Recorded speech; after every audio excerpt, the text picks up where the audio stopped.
Hello everybody. Today, Honey is going to read a chapter of Matilda by Royal Dahl and illustrated by Quentin Blake. The Parents. When Miss Honey emerged from the headmistress' study, most of the children were outside to play in the playground. Her first move was to go around to the various teachers who taught the senior class and borrow from them a number of textbooks, books on algebra, geometry, French, English literature, and the like. Then she sought out Matilda and called her into the classroom. "There is no point," she said, "in you sitting in the class doing nothing while I'm teaching the rest of the form the 2 times table, how to spell cat and rat and mouse. So during each lesson I shall give you one of these textbooks to study. At the end of the lesson you can come up to me with your questions if you had any, and I shall try to help you. How does that sound?" "Thank you, Miss Honey," Matilda said. "That sounds fine." "I am sure," Miss Honey said, "that we'll able to get you moved into a much higher and form later on. But for the moment the headmistress wishes you to stay where you are." "Very well, Miss Honey," Matilda said. "Thank you so much for getting these books for me." What a nice child she is, Miss Honey thought. I don't care what her father said about her. She seemed very quiet and gentle to me. Not a bit of stuck up in spite of her brilliance. In fact, she hardly seems aware of it. So when the class reassembled, Matilda went to her desk and began to study a textbook on geometry which Miss Honey had given her. The teacher kept half an eye on her all the time and noticed that the child very soon became deeply absorbed in the book. She never glanced up before once during the entire lesson. Miss Honey, meanwhile, was making another decision. She was deciding that she would go herself and have a secret talk with Matilda's mother and father as soon as possible. She simply refused to let the matter rest where it was. The whole thing was ridiculous. She wouldn't believe the parents were totally aware of their daughter's remarkable talent. After all, Mr. Wormwood was a successful motor car dealer, so he presumed that he was a fairly intelligent man himself. In any event, parents never underestimate the abilities of their own child. Quite the reverse. Sometimes it was well nigh impossible for a teacher to convince the proud father or mother that their beloved offspring was a complete nitwit. Miss Honey felt confident that she would have no difficulty in convincing Mr. and Mrs. Wormwood that Matilda was something very special indeed. The trouble was going to be stop them from getting over enthusiastic. And now Miss Honey's hopes began to expand even further. She started wondering whether permission might not be sought from the parents for her to give private tuition to Matilda after school. The prospect of coaching a child as bright as this appealed enormously to her professional instinct as a teacher. And suddenly she decided that she would go and call Mr. and Mrs. Wormwood that every evening. She would go fairly later, between 9 and 10 o'clock, when Matilda was sure to be in bed. That is precisely what she did. Having got the address from the school records, Miss Honey set out to walk from her own home to the Wormwood's house shortly after 9. She found the house in a pleasant street, where each smallish building was separated from its neighbors by a bit of garden. It was a modern brick house that would not give cheap to buy, and the name to the gate said Cozy Nook. Nosy Cook might have been better, Miss Honey thought. She was given to playing with words in that way. She walked up the path and rang the bell, and while she stood waiting, she could hear the television blaring inside. door was opened by a small, ratty-looking man with a thin, ratty mustache who was wearing a sports coat that had orange and red stripes in the material. Yes, he said, peering out at Miss Honey. If you're selling raffle tickets, I don't want any. I'm not, Miss Honey said. Please forgive me for butting in on you like this.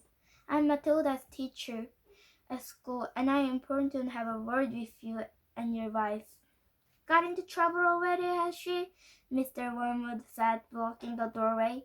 Well, she's your responsibility from now on. You'll have to deal with her. She's no trouble at all, Miss Honey said. I've come with good news about her. Quite startling news, Mr. Wormwood. Do you think I might come in for a few minutes and talk to you about Matilda? Are you right? We are right in the middle of watching one of our favorite programs, Mr. Wormwood said. This is most convenient. Why don't you come back some other time? Miss Honey began to lose patience.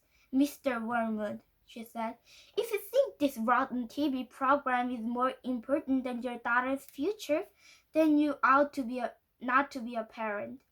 Why don't you switch the darn thing off and listen to me? That shook Mr. Wormwood. He was not used to being spoken to this way. He peered carefully at the slim, fragile woman who stood so resolutely care of the porch. Oh, very well then, he snapped. Come in and let's get over it with. Miss Honey stepped inside. Mrs. Wormwood isn't going to thank you for this, the man said, as he led her into the sitting room, where the large platinum blonde woman was gazing rapidly at the TV screen. Who is it? The woman said, not looking round. Some school teacher, Mr. Wormwood said. She said she got to talk with us about Matilda. He crossed to the TV set and turned down the sound, but left a picture on the screen. Don't do that, Harry! Mrs. Wormwood cried out. Is just going to propose to Angelica.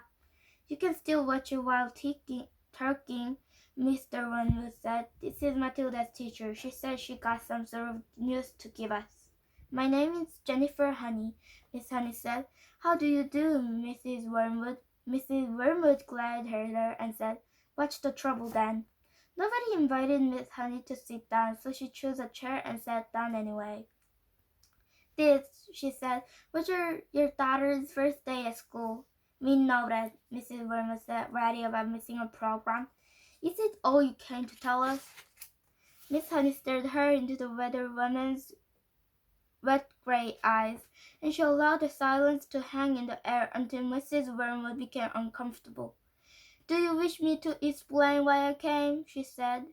Get on with it then, Mrs. Wormwood said. I'm sure you know, Miss Honey said, that the children in the bottom class at schools are not expected to be able to read or spell or juggle with numbers when they first arrive. 5-year-olds cannot do that, but Matilda can do it all. And if I believe her, I wouldn't, Mrs. Wormwood said. She was still ratty at losing the sound of the TV. Was she lying then, Miss Honey said, or she told me anybody taught her to multiply or to read? Did either of you teach her what? To read books. Miss Honey said, perhaps you did teach her. Perhaps she was lying. Perhaps you have shelves full of books all over the house. I wouldn't know. Perhaps you're both great readers. Of course we read, Mr. Wormwood said. Don't be so daft. I read the article and the model from cover to cover every week. The child has already read an astonishing number of books, Miss Honey said. I was simply trying to find out if you came of a family that loved good literature. We don't hold book reading, Mr. Wormwood said. We can take a living room sitting on your fancy and reading storybooks. We don't keep them in the house. I see, Miss Honey said. Well, all I came to tell you was that Matilda has a brilliant mind, but I expect you to know that already. Of course she could read, the mother said. She spends her life in the room buried in some silly book. But does not introvert you, Miss Honey said. A little 5-year-old child reading wrong adult novels by Dickens and Hemingway. Doesn't it make you jump mm, up and down with excitement? Not particularly, the mother said. I'm not in favor of flaw-stalking girls. A girl should be think about making herself attractive so she can get a good husband later on. Looks are more important than books, Miss Honeyke. The name is Honey, Miss Honey said. Now look at me, Mrs. Wormwood said. And look at you. You chose books, I chose looks.